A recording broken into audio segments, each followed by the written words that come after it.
Live from Columbia, this is Sports Talk on the South Carolina Radio Network. Be a part of tonight's show. Call us at 800-956-7266 or email talkback@sportstalksc.com.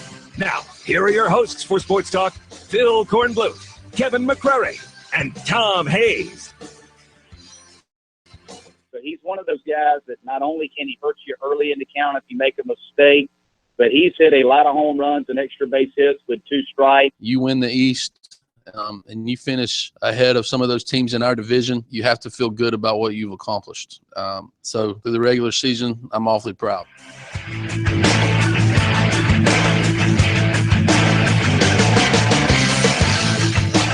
Good evening, everybody. Welcome into Sports Talk South Carolina Radio Network on a Monday night, heading into the week of conference baseball tournaments. This is a great time of year if you're a college baseball fan. It does get better. College tournaments followed by the regionals and then the always intense super regionals. It all begins. The road to Omaha begins now. Now the conference tournaments for the top teams, you know, they approach them different ways. Some go to win, some go to lose. I mean, really, they won't admit it, but some teams will be happy going 0-2 and going home to rest up and get ready for the regionals, not burning up their pitchers, that sort of thing. Others go in there to win, to do whatever it takes to win that conference tournament championship, either because they want the fame and they want the hardware, or for some reason, you know, they feel like they need it to help their national standing. But the real intense baseball now begins this week in places like Hoover and Durham and Lexington, Greenville, and Mount Pleasant. We have 3 tournaments in our state, if you didn't realize that. We have the Big South in Lexington, SoCon in Greenville, and the CAA in Mount Pleasant at Patriots Point. So we got a lot of baseball to talk about. You heard Monty Lee talking about Seth Beard, named the ACC Player of the Year today, first freshman in the history of that award, which dates back to 1969, first freshman to win that award. And he deserves it. I mean, he was the linchpin. I've never seen a freshman in baseball in quite a while that actually captures the essence of a team. I think when he hits, Clemson hits. And when he doesn't hit, their batting order goes to pot. I think he was the guy, he was the catalyst for the resurgence of this Clemson program down the stretch. Yeah, that and the emergence of Pat Krall as a dominating pitcher on a team that doesn't apparently have a whole heck of a lot of really good pitching, as we all know, though Charlie Barnes has been really good of late, but Krall has kind of been that wild card. Meantime, the Gamecocks, wow, what a performance going to Alabama and sweeping, winning the East, nearly winning the whole enchilada, number 2 seed. So they are off until Wednesday afternoon around 2 o'clock. They'll play either Ole Miss or Georgia in their first round SEC game. But what a job Chad Holbrook did with this team. 42 wins, 20 wins in the SEC. That's fabulous, turning it around in a year in which they were coming off a season in which they missed the tournament and had all kinds of struggles. Postseason honors out today. Coaches to hear from, your phone calls too, major recruiting news too. We'll be right back.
All right, we have got a ton to talk about here on Sports Talk tonight. A lot of information, heavy information Monday for you. We'll share everything with you. We'll hear from Chad Holbrook.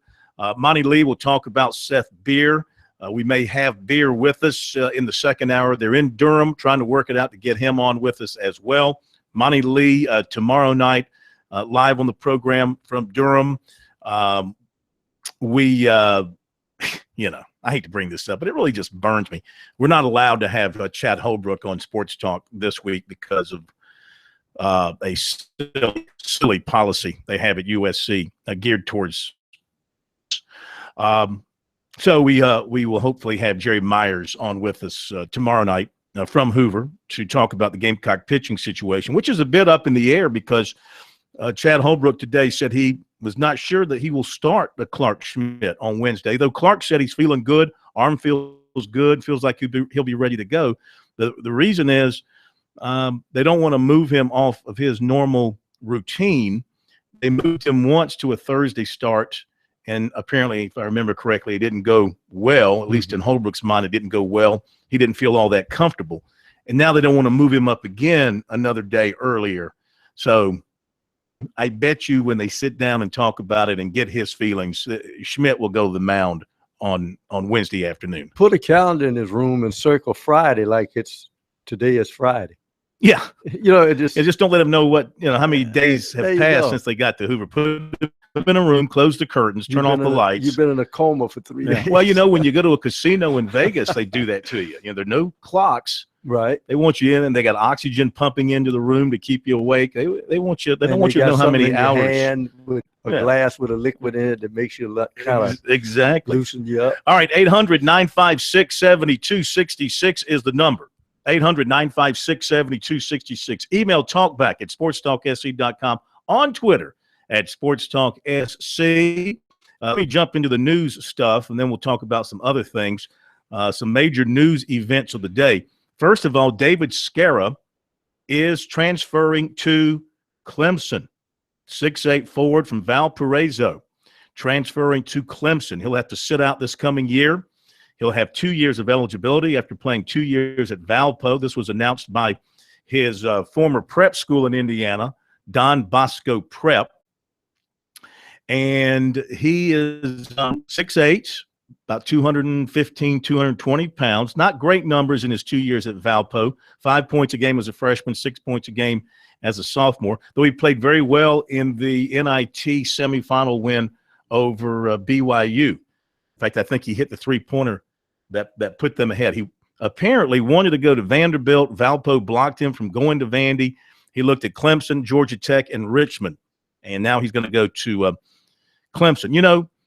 This is probably a very wise strategical recruiting move by Brad Brownell. In other words, if you can't recruit at the highest level with your top ACC schools, which they can't. I mean, let's face it, Clemson's not going to get the top 50 recruit who's going to go to Duke, North Carolina, Syracuse, Louisville, Virginia, NC State, those typical teams, okay? They're not going to get those guys unless they're homegrown for the most part. But some of these guys you can get on the rebound.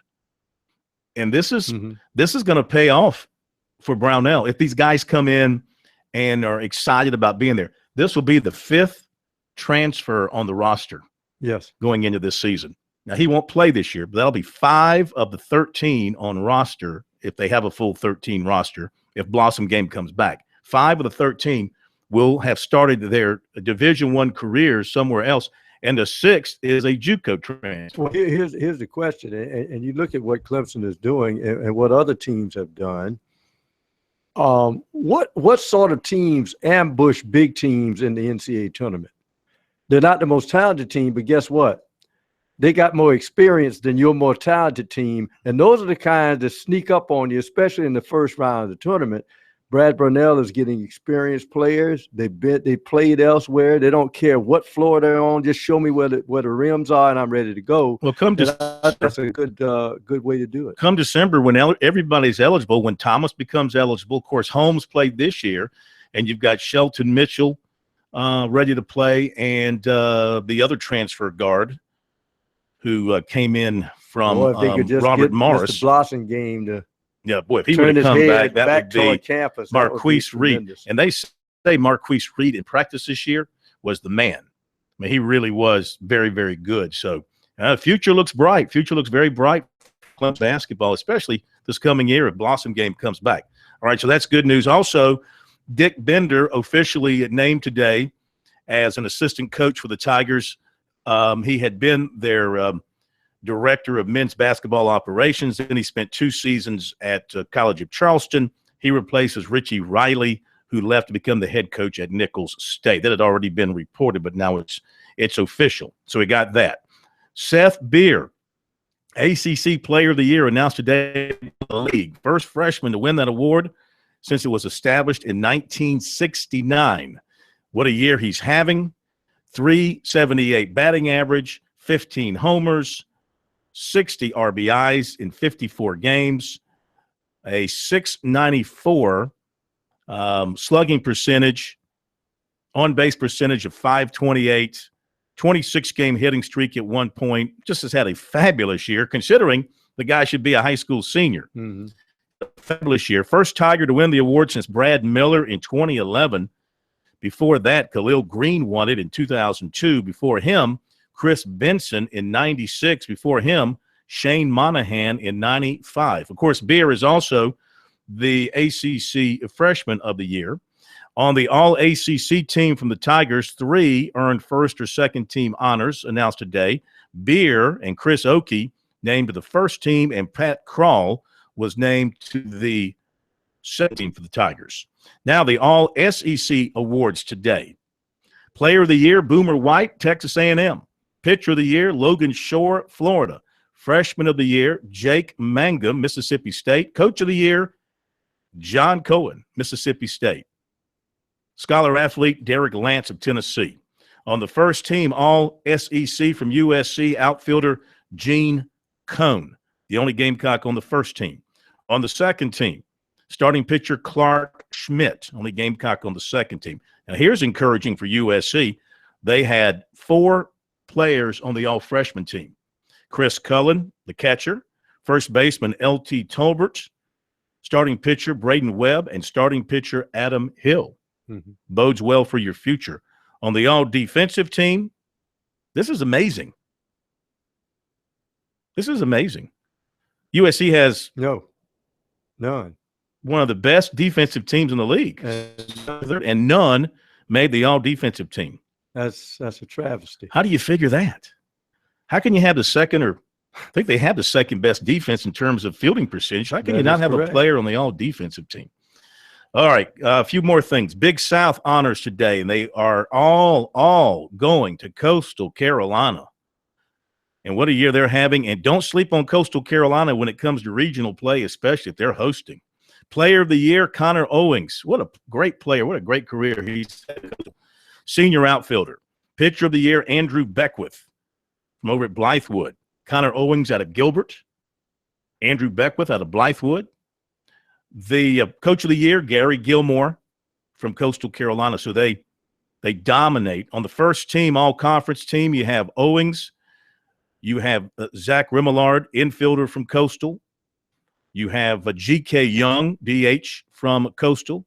You have Beckwith from Coastal, and you have reliever Mike Morrison from Coastal. So what a year they have had. The Southern Conference honors. Furman's Will Gaddis, the Southern Conference Pitcher of the Year, and Paladin outfielder Jabari Richards named the Freshman of the Year. Gaddis, 9-3, 3.79 ERA. Richards, 360 batting average with 9 home runs to this point in the season. Gaddis named first team All-SoCon and is the lone Paladin on that squad.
All right, we're back with you. Sports Talk, South Carolina Radio Network. Something else to mention before we jump to the phones here.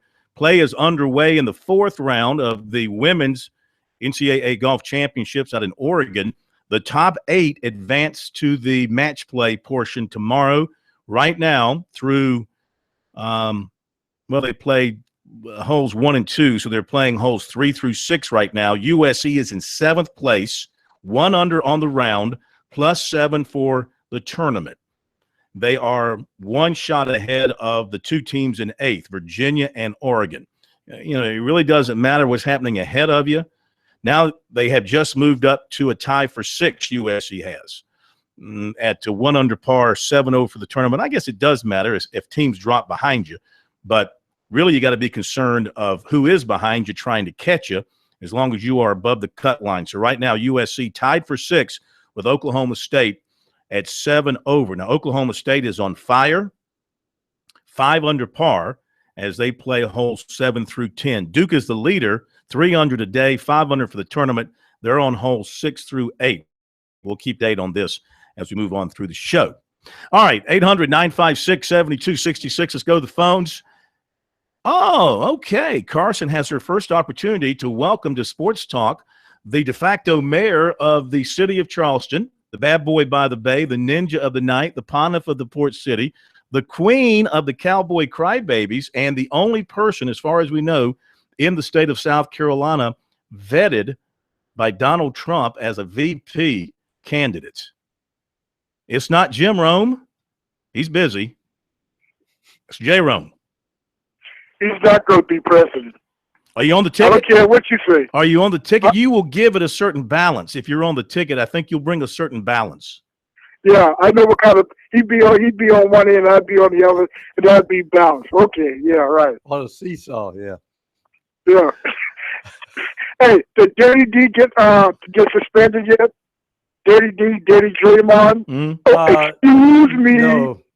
That should be happening sometime tonight. Bro thinks he's guilty. I think he's guilty because of 2 things. When you're taught in basketball, first thing you do, you get hit, you back up like you've been shot. You're drawn to charge. Nobody kicks their leg up like that. Second of all, in the game preceding that out in Oakland, he drove to the hole and put his knee right in the same place of George Adams. and injured him in that game. So Yeah. you Who know, does he he's think he guilty. is? Will be free? Huh? At least Will be free made the shot when he kicked his legs Reggie out. Miller? See, I want to ask Jerome. I want to ask Jerome his opinion, guilty or not guilty, because he has a lot of experience in fighting like a girl. So I want to see. Wow. Oh, yeah. I want to Yeah, see. right. So based on your experience, guilty or not guilty? Yeah. Who does he think he is? Reggie Miller? Huh? Did Reggie Will do be that? free? Did Reggie do that? Reggie used to kick his legs out Yeah. when he shoots. Jerome, Yeah. hang on a second if you want to. If you put enough minutes into your phone this time, hang on. We'll come back to you after the break. If not, we'll move on and talk to somebody else. Sports Talk, 800-956-7266, the number. Back in a moment.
Okay, we're back. Sports Talk, South Carolina Radio Network. Your final word in sports.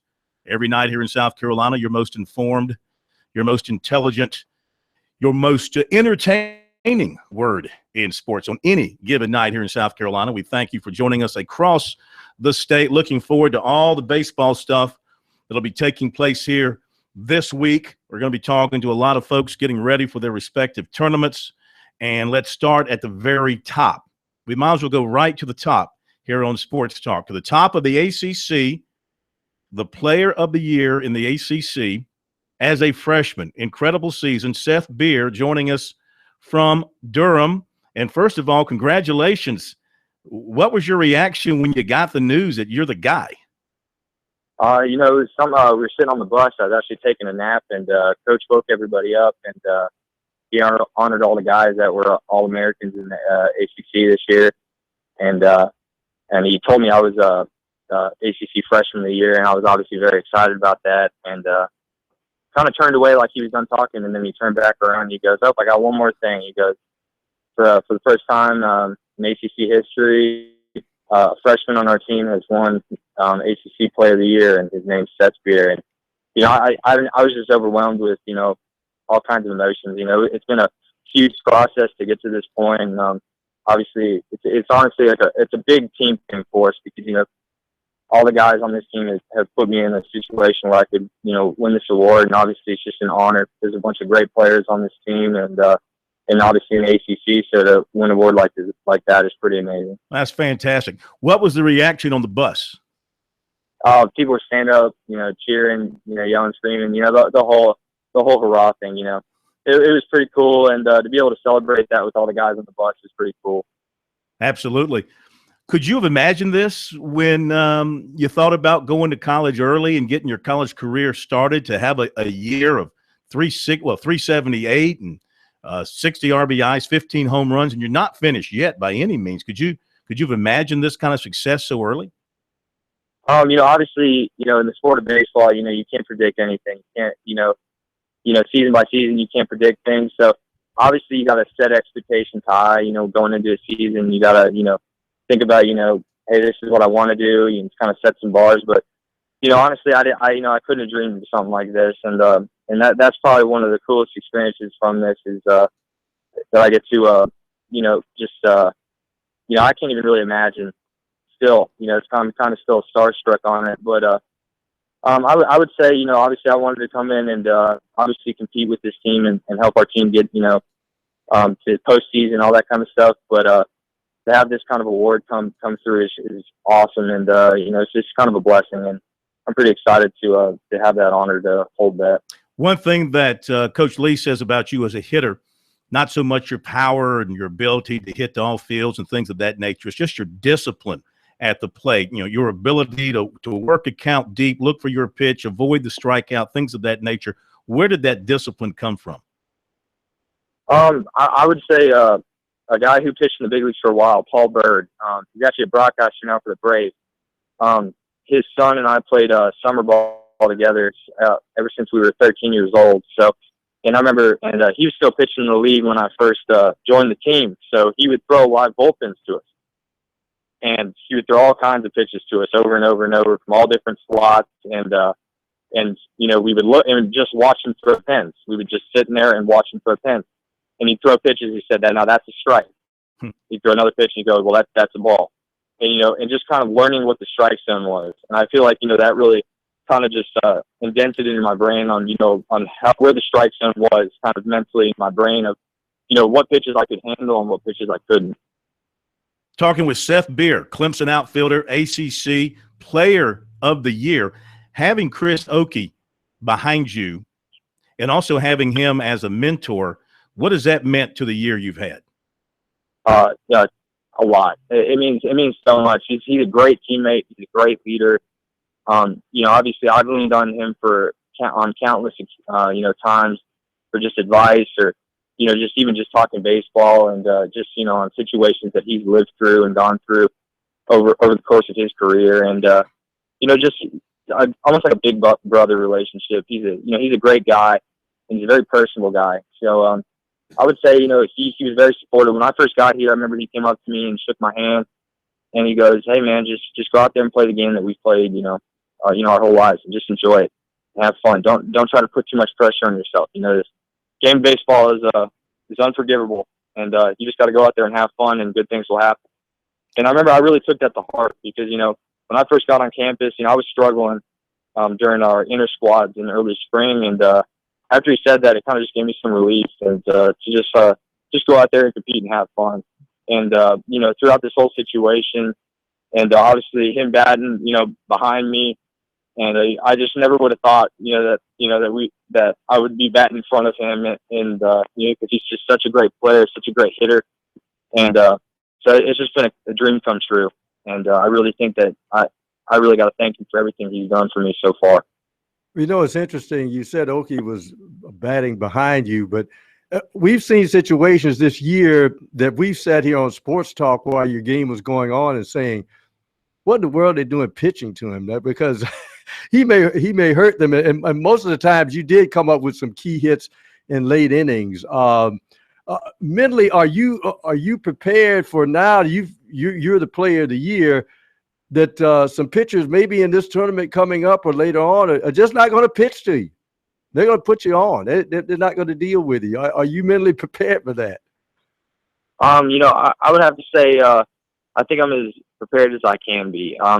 Obviously, almost towards the end of this season, I started getting intentionally walked and walked on countless situations. But the good thing is with a guy like Okie hitting behind me, if I get on, then it's another guy for him to drive in, and that's the mindset I have to have on that, and that's the one that I've just been trying to stay to is if they put me on, I know Okie's going to come up with that big hit, and that's the things I'm trying to think through on that, and when I go to bat, if they want to put me on for whatever reason or whatever the case may be, then I know he's going to come up with a big hit, or even somebody behind him will come with that big hit. 1 through 9 Euro, I feel like I believe in every single one of us that they can come up with that big hit, whatever the situation may be.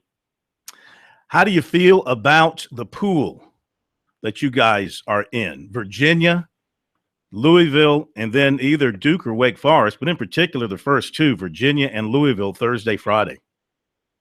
Obviously it's gonna be a great challenge for us, and obviously we came up to Durham, and we're looking for challenges. We want to come up as a team and compete against some of the best teams, and obviously Virginia being a great team, a powerhouse club through and through, and obviously Louisville also being a very good squad, and just go up there and compete. And I think we're up for the challenge, and we're ready to compete against these two great ball clubs.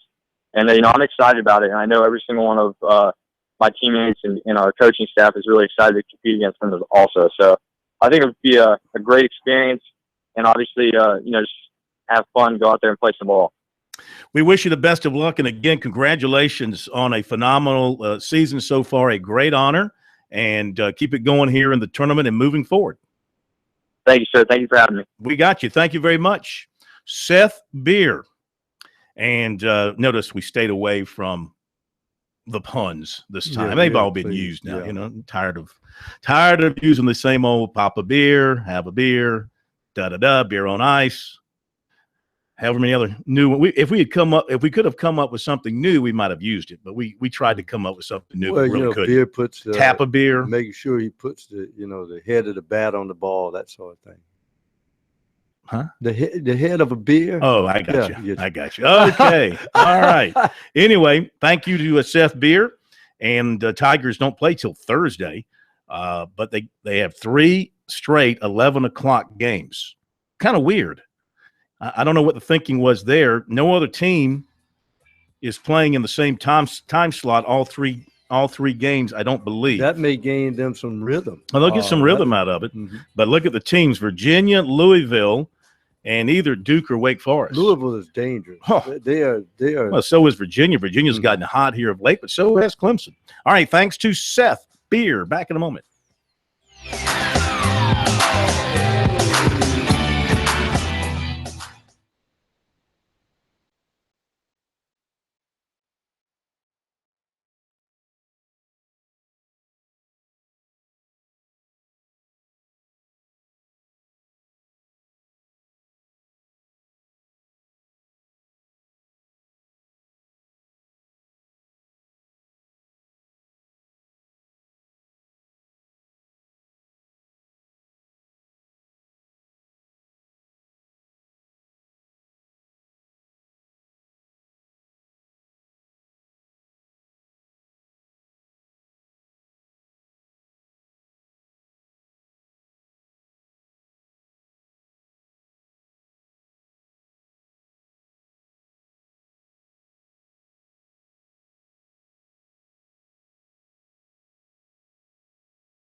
We are back. Sports Talk, South Carolina Radio Network. Score big with Founders Federal Credit Union. Founders has convenient office locations on the USC campus and a new location coming soon to Clemson, plus ATMs available at Clemson, Converse, Limestone, PC, USC Lancaster, Winthrop, York Tech.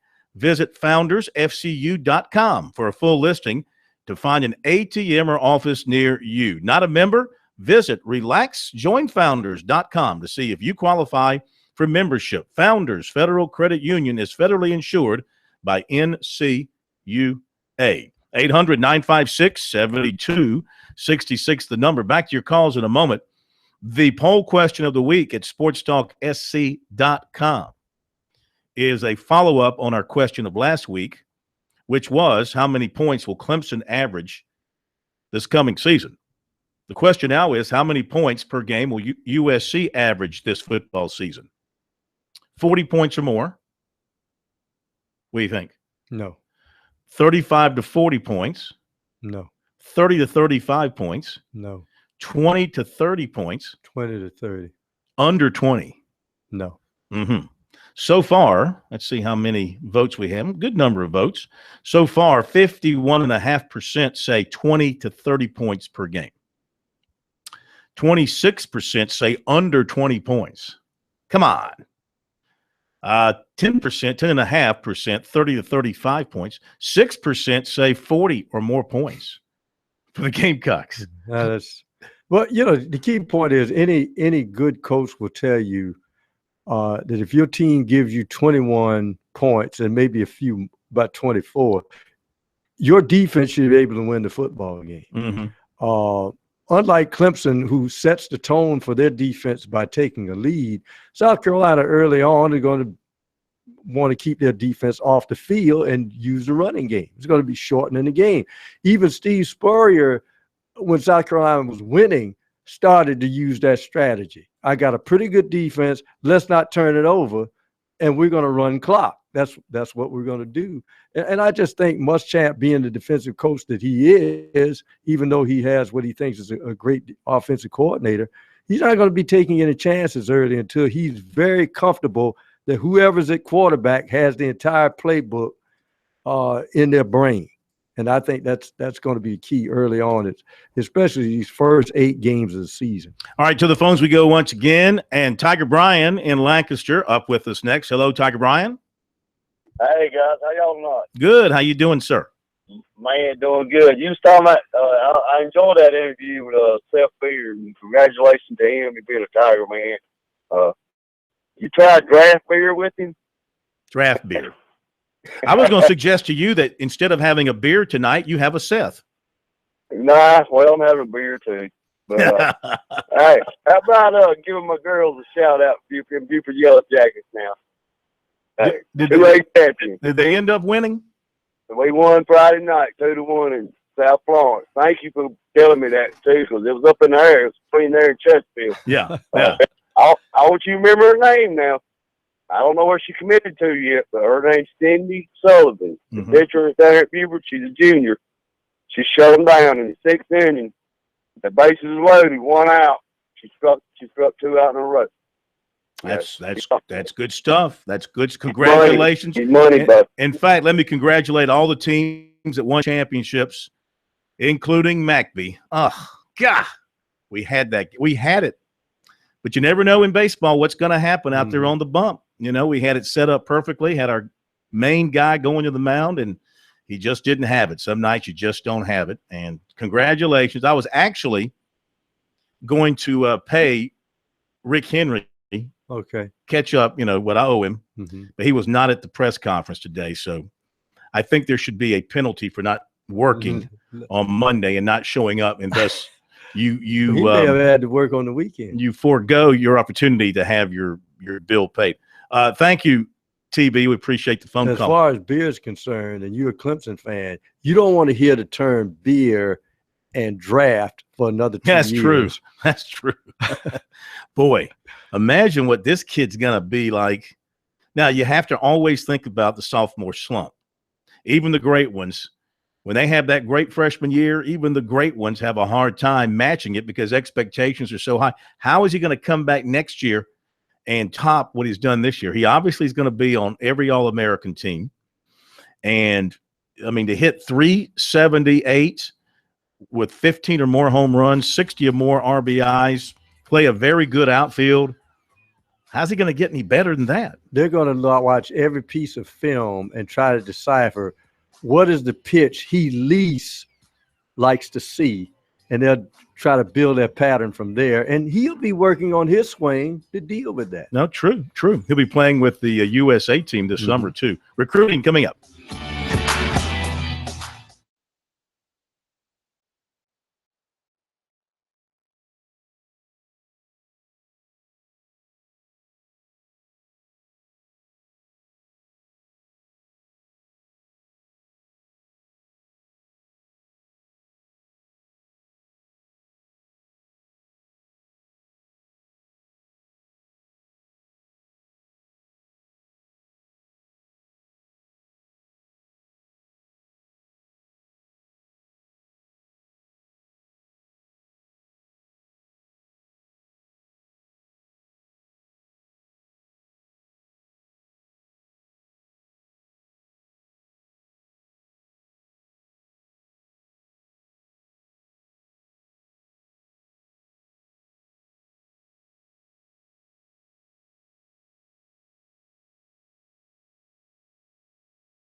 All right, we have got a ton of recruiting knowledge for you here tonight on Sports Talk, so let's deliver it to you. First of all, quarterback Jay Urich from Wren is set to make his announcement Friday at 3:30 at his school. Going to have a little ceremony there. USC perceived as the strong favorite. Best offer on the table for Urich at this point. Plus, he appears to have developed a strong relationship with Will Muschamp and Kurt Roper. Been to USC several times, but again, it'll become official for him at 3:30 on Friday. USC is going to get some help in its secondary with guys coming in. Jamarcus King, one of their top signees, honorable mention JUCO All-American. He is coming to school on Wednesday to begin the summer classes at USC. When drills begin in August, he'll be given every opportunity to win a starting job, no doubt about it. But more help may be on the way. We get news this afternoon on cornerback J.C. Jackson of Riverside Junior College in California. USC continues to recruit him strongly. He, in turn, strongly considering the Gamecocks. Of course, he has a strong relationship with Will Muschamp and Travaris Robinson from their days, all three of their days at Florida. Now, Riverside secondary coach Isaac Shipp tells us this afternoon, quote, Jackson is leaning towards South Carolina at the moment. He will be finished with his AA in mid-June. Jackson recently visited Maryland. Shipp said he's also been considering Miami and South Florida. Offensive lineman Cordavian Suggs, Neptune Beach, Florida, released a top 10 recently. USC was in that top 10. USC coach Sean Elliott has been working Suggs for the Gamecocks, and Suggs likes what he has seen from Elliott and what Elliott has been telling him about USC and the offensive line. That's a big reason he said that he has USC in his top 10, the relationship with Elliott and the coaches. He said at this point, USC, Tennessee, FAU, and Memphis are recruiting him the hardest. He's been to Miami, FAU, Florida, Georgia, Georgia Tech, and Georgia Southern. Plans to visit USC again, along with Mississippi State, North Carolina, NC State, and Florida. He was at USC for a junior day. Defensive back Malcolm Askew, McCalla, Alabama, one of the top players in the country, and he put out his top 10 yesterday. Clemson is number 2 in his top 10 behind Auburn. Then it's Ole Miss, TCU, Alabama, Florida, Cal, Oklahoma, Miami, and Oregon. He tells us that he loves Clemson as a whole, the school, the fans, the coaches, the program, loves the family feel. But he says that he's had a long relationship with the Auburn coaches. He really likes Gus Malzahn. He talked to Malzahn about every day. He says he could see himself at Auburn as a student, even if he did not have football. So that is what Clemson has to overcome. Receiver Nico Collins of Pinson, Alabama, has a top list of Clemson, Michigan, Alabama, Georgia, Florida State. Former USC commitment receiver Stephen Guidry, Hines Junior College, committed to LSU Saturday. USC offered defensive back Trey Swilling of New Orleans and tight end Zach Sheffer of Ponte Vedra, Florida. He's in the 2018 class. We'll be right back. Don't go away.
Live from Columbia, this is Sports Talk on the South Carolina Radio Network. Be a part of tonight's show.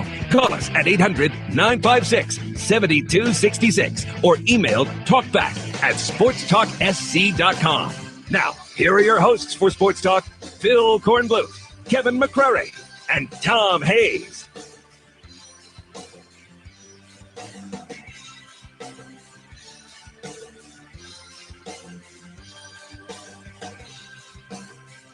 Welcome back into Sports Talk, South Carolina Radio Network. Wrapped up recruiting at the top of the last hour. I want to mention again the recruiting news we mentioned at the very beginning of the show, and that is that 6'8" David Skara, native of Croatia, who played the last 2 seasons at Valparaiso, is transferring to Clemson. This according to his prep school, Don Bosco Prep in Crown Point, Indiana. They announced it on Twitter this afternoon that is where Skara is headed. He'll become the 5th D1 transfer on the Clemson roster, joining Avery Holmes, Marquise Reed, and Shelton Mitchell, guards, and center Eli Thomas. He also looked at Georgia Tech and Richmond. Wanted to consider Vanderbilt as well. That's where his former coach at Valpo, Bryce Drew, is now head coach, but Valpo said, They gave him the Mutombo finger. No. Cannot transfer to Vanderbilt.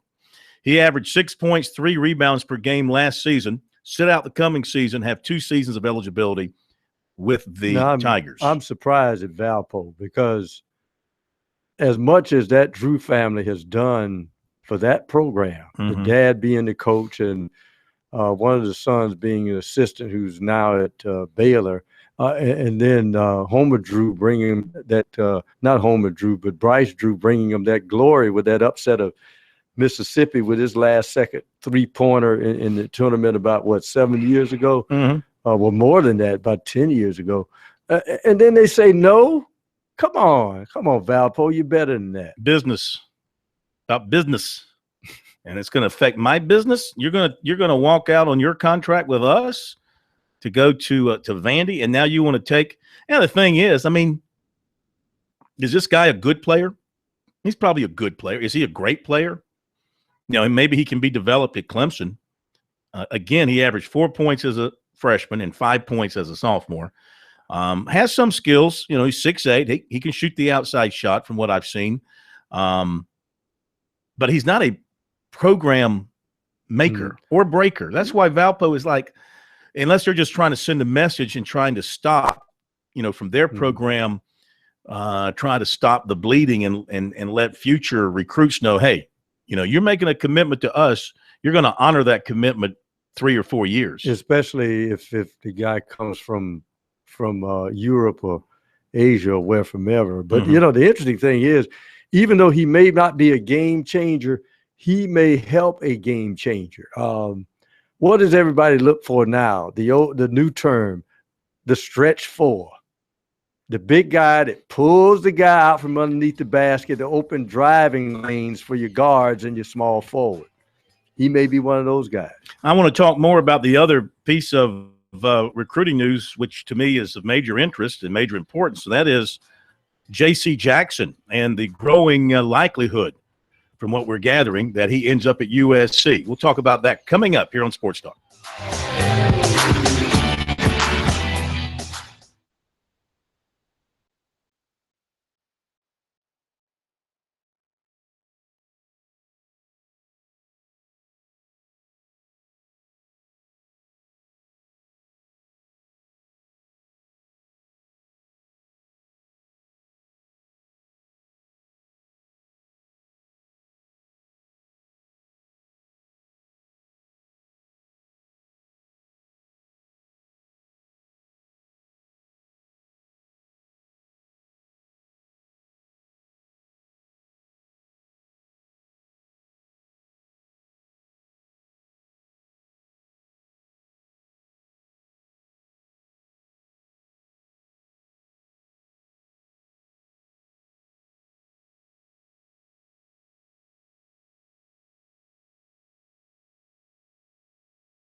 Back on Sports Talk, presented by Future Scholars Palmetto Baby Grant Program.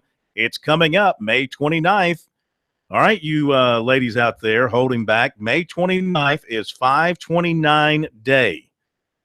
All babies born on May 29th are eligible to receive a $529 career savings grant. To apply, visit scpalmettobaby.com. Future Scholar is administered by the Office of State Treasurer Curtis Loftus. So is it worth trying to hold it in for 6 more days? No. You can get there to the and it's not worth inducing labor either, for that matter. Why they have it on December 20th? Then they have to pay you $1,220. No, I mean, they're tying it in May 29th with the 529. Get that 529. That's very, very catchy there by Mr. Loftus. All right. J.C. Jackson, things are looking more and more positive for South Carolina and J.C. Jackson at this point, based on the information we can get out of his school. And all of a sudden, this works out for South Carolina Pro. All of a sudden, they go from a secondary, and again, we're just relying here on expectations. Jamarcus King on one side, possibly, if he can unseat whoever's ahead of him, whichever side they put him on. Same thing here with J.C. Jackson. Now, I mean, let's face it, cornerback is one of those pure, not that you don't have to learn technique and the defenses and things like that, but it's pure skill. It's the guy who has the speed and the quickness to line up, especially the way they want to play coverage now is to line up, get in the cage of the guy in front of him and stick with him. And apparently these two guys have that kind of ability. I mean, all of a sudden, South Carolina secondary goes from something that on paper was very scary to something that looks, I'm not going to say formidable, but something that can stand up and make an accounting for itself. Well, the key point is, and I think this is true for any secondary, but any secondary, when people were talking last year about any team that, they were last in sacks, people say, well, their pass rush isn't good. Well, yes and no, because if your defensive backs like South Carolina last year, Corn, was given so much cushion, where's their opportunity to have a pass rush? 1-2 step drop throw, complete. Down the field and just – you can't – so it has to be a combination of your defensive backs rerouting receivers on occasion to buy time. Make those guys go into those 3, 4, and 5 step drops, even if they don't want to do them, because the way you're playing defense, your line is pass rush is negated because they don't worry about it because they're taking 2, 3 step drops and just throwing in front of you. I'll tell you what, you add these two to the depth chart in the secondary for the Gamecocks, and they can do all kind of things now. Let's put Jackson on one side and put King on the other side at corner into the mix, and let's just presume that they're superior to the guys already there once they get in and practice. But now you've got flexibility. You can play Rashad Fenton, who they're very high on. You can play him at nickel, or you could take Rico McWilliams, Chris Lamons. One of those could play nickel. You could flip-flop those guys. Lamons might concentrate on safety. He's played safety. He might concentrate on safety. All of a sudden, you're just going to have a lot more flexibility and a much deeper and a more talented secondary than you had coming out of the spring. So that news has to be very uplifting to Will Muschamp and Travaris Robinson in particular when they think about the back end of their defense. You look at, by the way, who's that? JC. JC is give me a second and I'll tell you. And I was about to say, at the very least, I think most defensive coordinators will tell you, I need 3 corners. Yeah. I don't need just 2 who are exceptional. I need 3 because I have to rotate those guys in and out, depending on situations, depending on how much I use the nickel, depending on how long they've been on the field, and depending on what kind of heat you've been playing in. Yeah, he's typical corner, 5'11", 180. But with a parent, just reading up on him coming out of high school in Immokalee, Florida, And, the players that come out of that part of Florida, really tough, hard-nosed. They kind of grow up, hard. He went to Florida, redshirted his first year, was going to be a starter until he got into some trouble off the field, was cleared of everything there, and went out to the junior college. Only played 5 games, but had like 25 tackles and I think 4 interceptions in brief playing time out there. He's a talent. There's no doubt about it. So the point I'm making here is the whole perception of South Carolina's defense could be changing here by the time they go to summer camp in early August. Well, the line, if you look at it in its totality, you ought to be too deep across the front and even more than that. And I think they got talent on the defensive line. I think the linebacker is what the most experienced side of football as far as defense is concerned for South Carolina. The big bugaboo has been the secondary. And we all know that Muschamp, at all his stops, he wants guys who hit. And if you don't engage, you don't play. In fact, if you don't engage, he may call you in the office and say, we think you need to be playing somewhere else, because he really wants guys who engage and hit people. That's what he wants. All right, update on the NCAA women's golf tournament. Things are moving up and down the leaderboard, and USC hanging in there at 1 under par for the day, +7 for the tournament. They're in 7th place, and they're about to make the turn. They're playing holes 7 through 9 right now. So they're in 7th place. They're 4 shots ahead of the 8th place team and 5 shots ahead of the 9th place team. So little bit of a cushion, but in team golf, that can certainly turn in a hurry. One bad hole and everything goes upside down on you. UCLA's leading. UCLA having a terrific day, 5 under. They're playing 9 through 11, 5 under, 7 under for the tournament. Southern Cal is 5 under for the tournament. Then Duke is 2 under. Washington is +1. Stanford +2. Virginia +5. USC is +7. And Oklahoma State is +11. Those are the 8 as of right now, which would advance to match play. Now, USC started on the back 9. All right, so they're playing the back 9 first. Just looking at some of their scores, Dambaugh, I'm going to get that right eventually. Caitlin Dambaugh, always get it right the second time. She's even par on her round. Sarah Schmelzel is 1 under so far. Marion Veseri, 2 over. Ainoa Olera, 2 under so far on her round. And the 5th USC golfer on the course today, E.C. Nielsen, she is not having a good day. She's having my kind of day. She is 8 over for her round today. My goodness. She's had 2 doubles in her, and she's already made the turn over to number 1. She's had a couple of doubles already. She's +8, +7 on the backside, and made a bogey at 1, so she's +8. But they only count 4. They only count 4 of the scores. So that would be me. If I was on a golf team, my scores would never count. Mine would be the ones always tossed out. And then they say, just take one for the team. Take one for the team. All right, so we're keeping a close watch on that to see if South Carolina can, hold that position and get to match play. Now, the men's championship comes up right after the women. The women finish up, and the men, I believe, they tee off on a Friday at the same course. So they're putting a lot of stress on this golf course, all the wear and tear of all these teams every day. And the course has got no chance to recover. And so I wonder what it's going to look like to the men when they get out there with the divots and the marks on the green and the spike marks and all that kind of stuff. If they'll be able to get those greens smoothed out, certainly they will.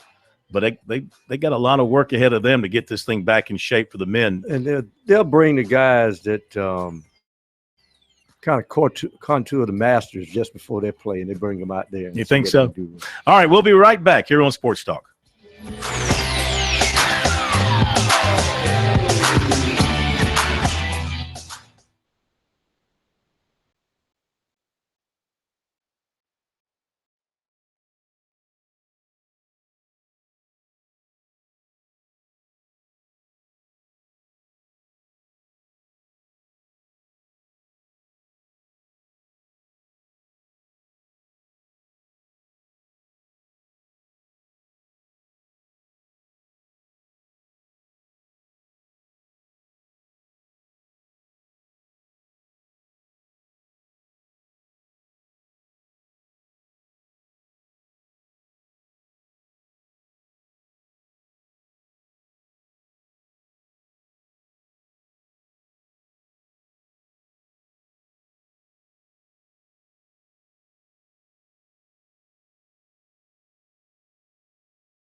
And we're back. Sports Talk presented by South Carolina soybean farmers and their checkoff. Learn more at scsoybeans.org. Pork, powered by soy. Clemson baseball, powered by beer. Oh, that'd be a great way to be powered, both by soy and by beer. Seth Beer, the player of the year as a freshman in the ACC, announced today, voted on by the head coaches. What did Clemson head coach Monty Lee think of it? What did he think of Seth Beer's year? What does he think of Seth Beer as a hitter? Here are some of his thoughts. As far as Seth Beer goes, comparing him to some of the guys that I've coached over the years in the past, I think the one thing that stands out about Seth as a hitter is he's got power, but he's also a very good hitter. He does not strike out very much. If you look at his walk and his HBP numbers versus his strikeouts, he's very, very hard to strike out.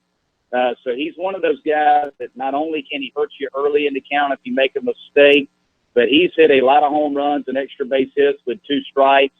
He stays on off-speed pitches very, very well. He covers the whole plate, and he can hit the ball to off field. So he's one of those guys that, I haven't had anybody that's as disciplined as he is that also hits the ball with power as much as he does.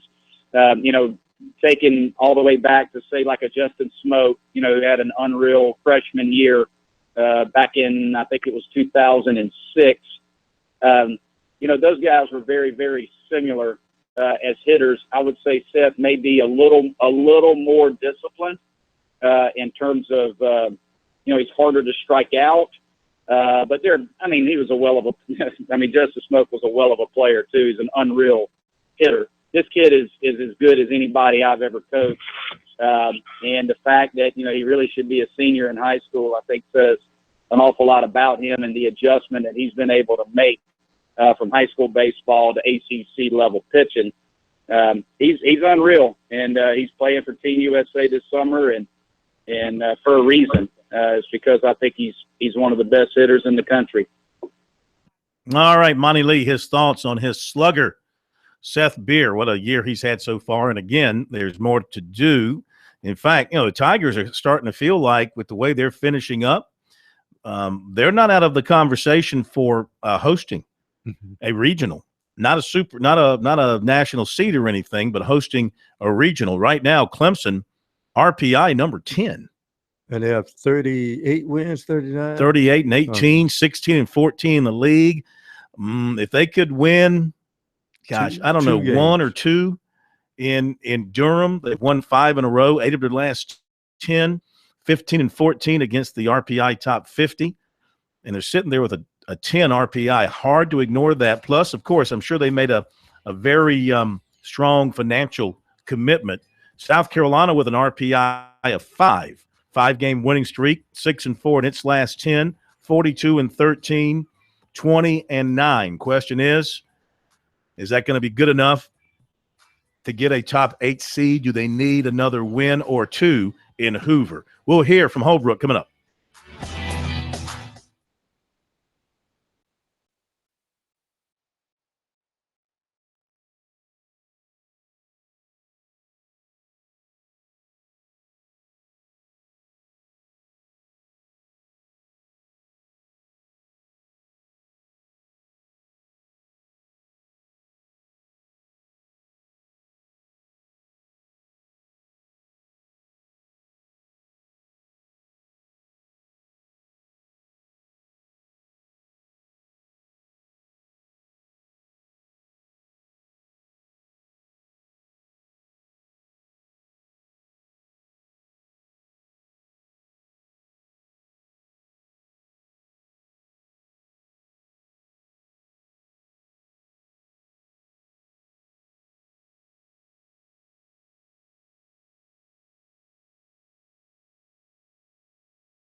Information. Information.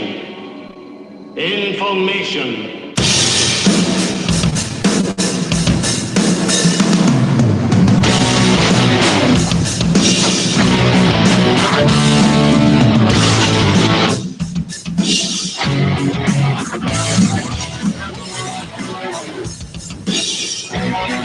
And we continue with Sports Talk presented by Future Scholars Palmetto Baby Grant Program. Friday is 529 Day. All babies born May 29th eligible to receive a $529 college savings grant. To apply, visit scpalmettobaby.com.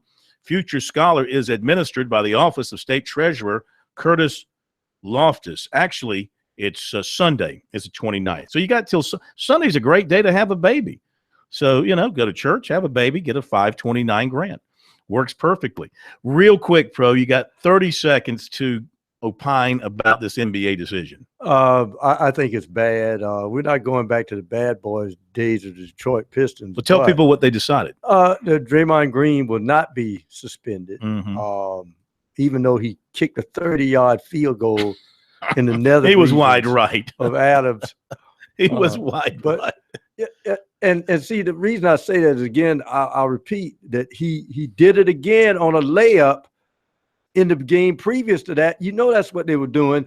They put Dante Jones in for Cleveland the other night, and his only business was to hit Biyombo in the lower region. So this is the new coming thing of as far as Goonieism in the National Basketball Association. He should have been suspended again. Okay, to Chad Holbrook, who met with the media today before heading out of town to Hoover. The Gamecocks' personal house of horrors, Hoover Metropolitan Stadium. They haven't won a game there since 2012. Their overall SEC tournament record is not good, like 37% winning. Not very good, but you never know what's going to happen. He's feeling good about his team, the way they have finished up the regular season, and he's feeling good going into the tournament. We hope to play well. We hope to play some good baseball. We hadn't typically played very well down there of late, and hope we can change that trend and go down there and play some good baseball and put ourselves in position to win some games. We'll certainly be challenged right out of the gate against Ole Miss or Georgia, and but we look forward to the challenge, and hopefully we can stay a couple of days or several days and play more than just 2 games. But I'm proud of this team from what they've done, what they've accomplished up to this point. You win the East, and you finish ahead of some of those teams in our division. You have to feel good about what you've accomplished. So through the regular season, I'm awfully proud. Now I hope we've positioned ourselves to play the best, our best baseball. I hope we're in position to do that. You don't ever know until you go play, but our players do feel good about themselves right now. They do have some confidence, and hopefully they're in a position both physically and mentally to go play their best baseball in the most important games of the year. What's been kind of the key for you guys the last few games offensively, and obviously playing well against a pretty good Alabama pitching staff? Well, their pitching staff was terrific, I thought, and we just got comfortable. And you have weekends in which you play high level and you play very well, and hitting's contagious. Not hitting's contagious. Well, we got off to a good start and was hitting the ball very well, and I think a lot of our players fed off some of that success. Getting Stoke going and getting him comfortable, that was a big difference in the weekend. Dom stayed steady.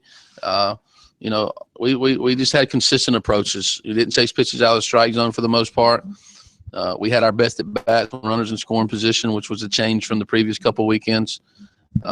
We got our bunts down. We executed a short game. We made some mistakes along the way, but for the most part, our at bats were very consistent. We moved the ball. We put the ball in play.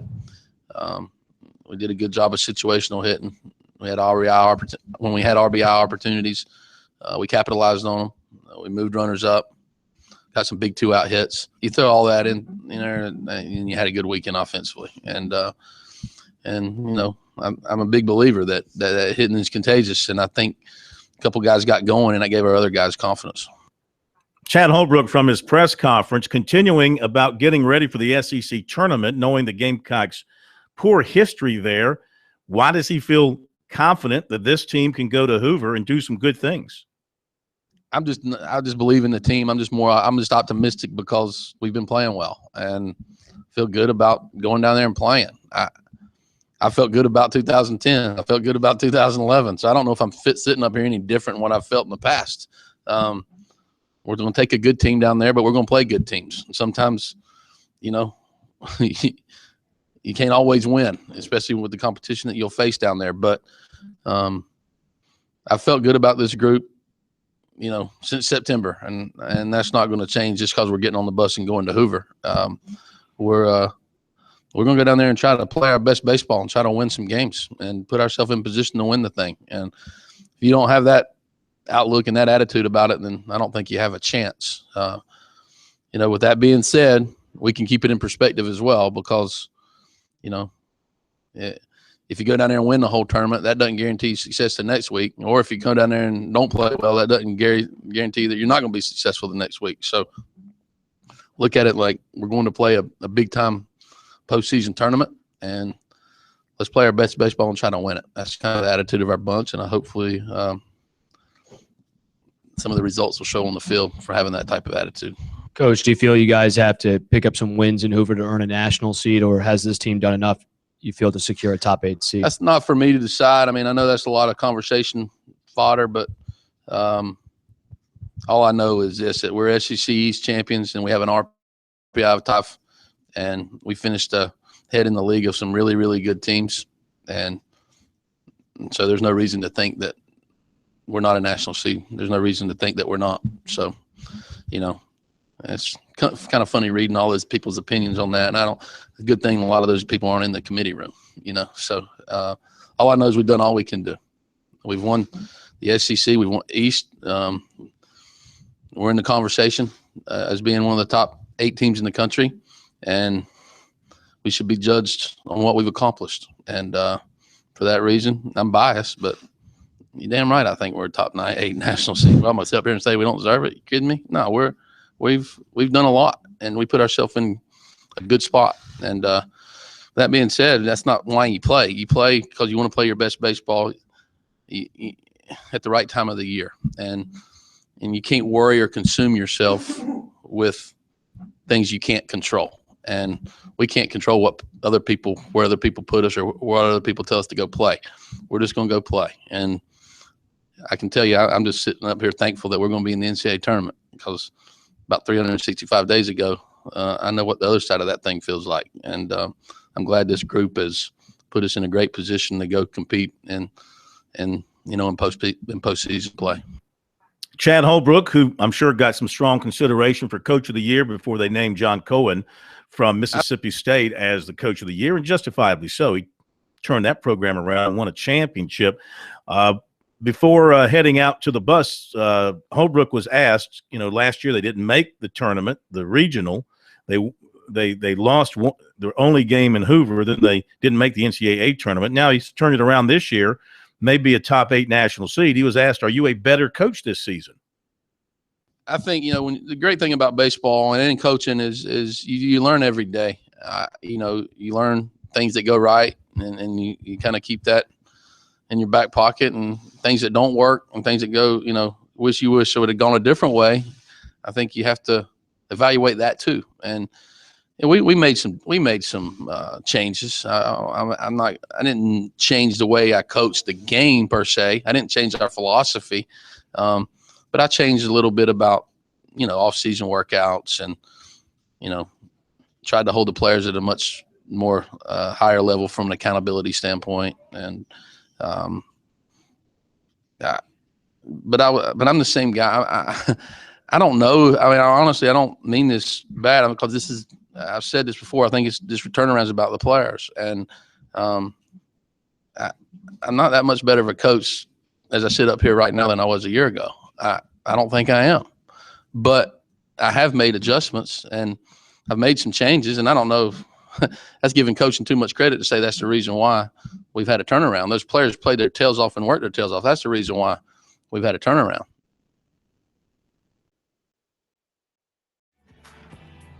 Pitching plans, not as simple as you think.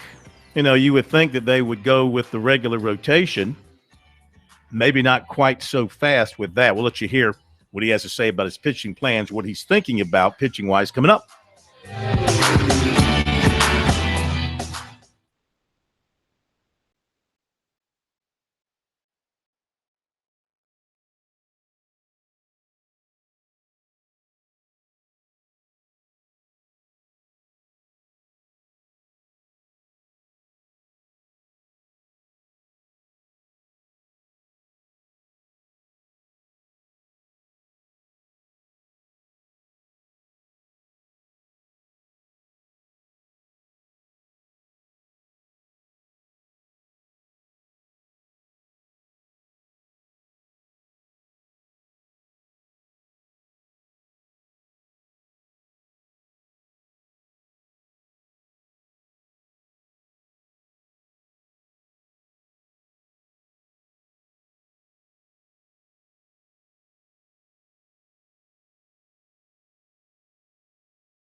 Information.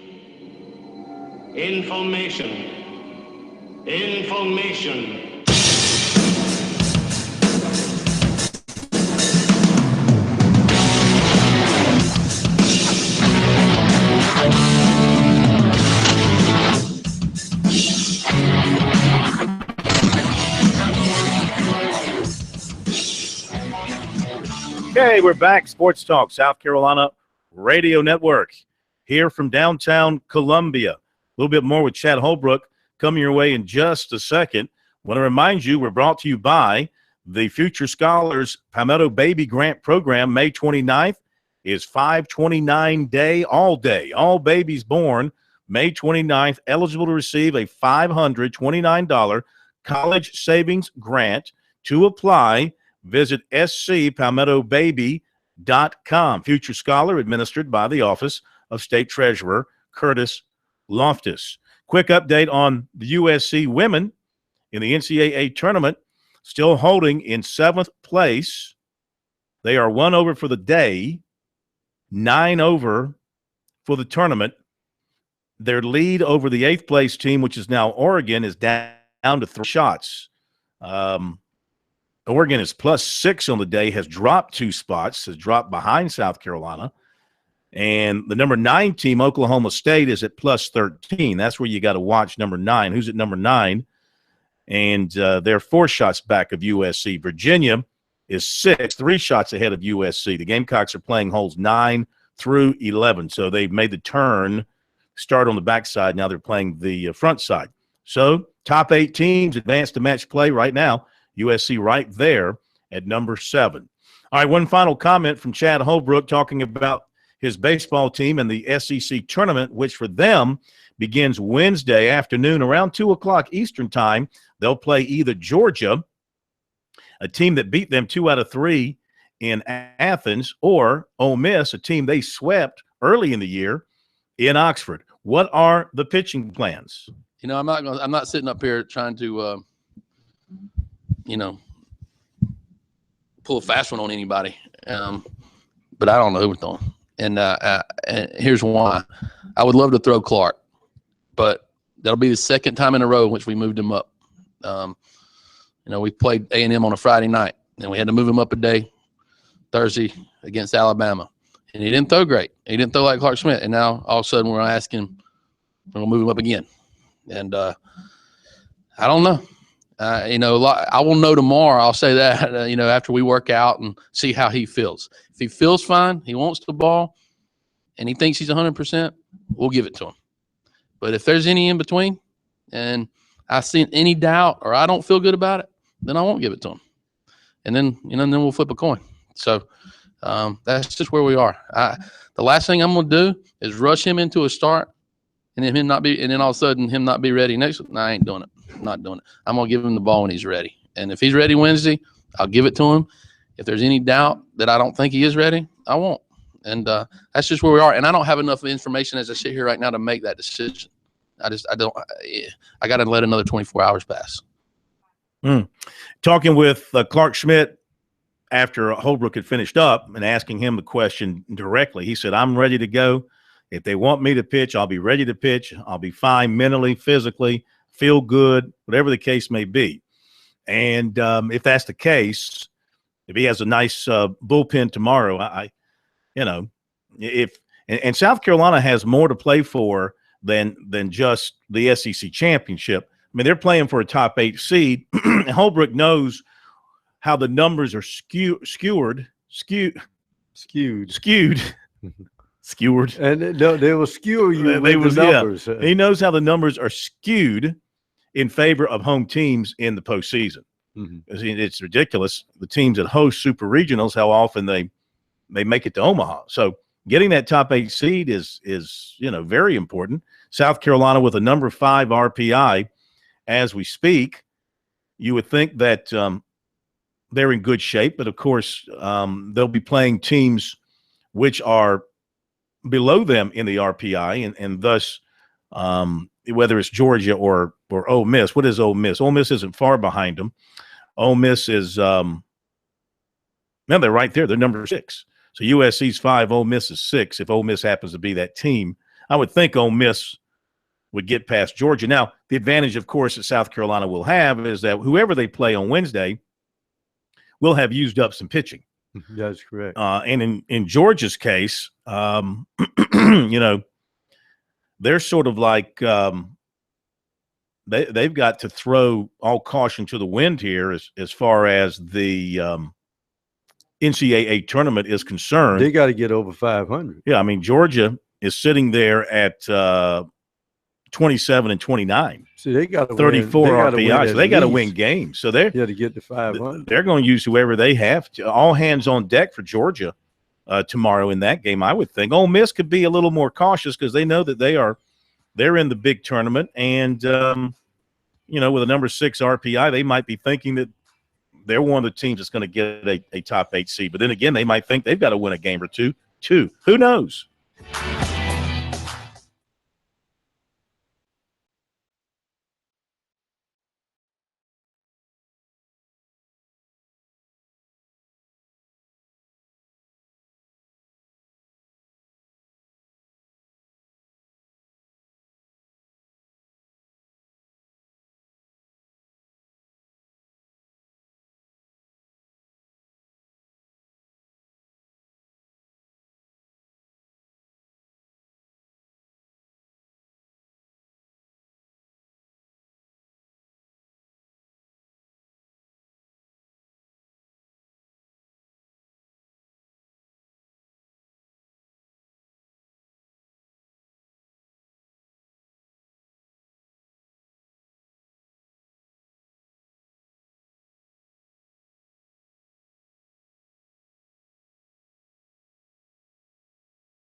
All right, one final look at the leaderboard at the NCAA Women's Golf Tournament. USC, 7th place, 9 over, 3 shots ahead of Oregon. Now, Oklahoma State has moved into a tie for 8th at 12 over. If there are ties for 8th, there will be a playoff. This is being televised on the Golf Channel. For those of you who have the Golf Channel, you can catch this. UCLA's 10 under. Southern Cal is 4 under. USC, like I said, is back in 7th at +9. Again, the top 8 teams advance to match play tomorrow.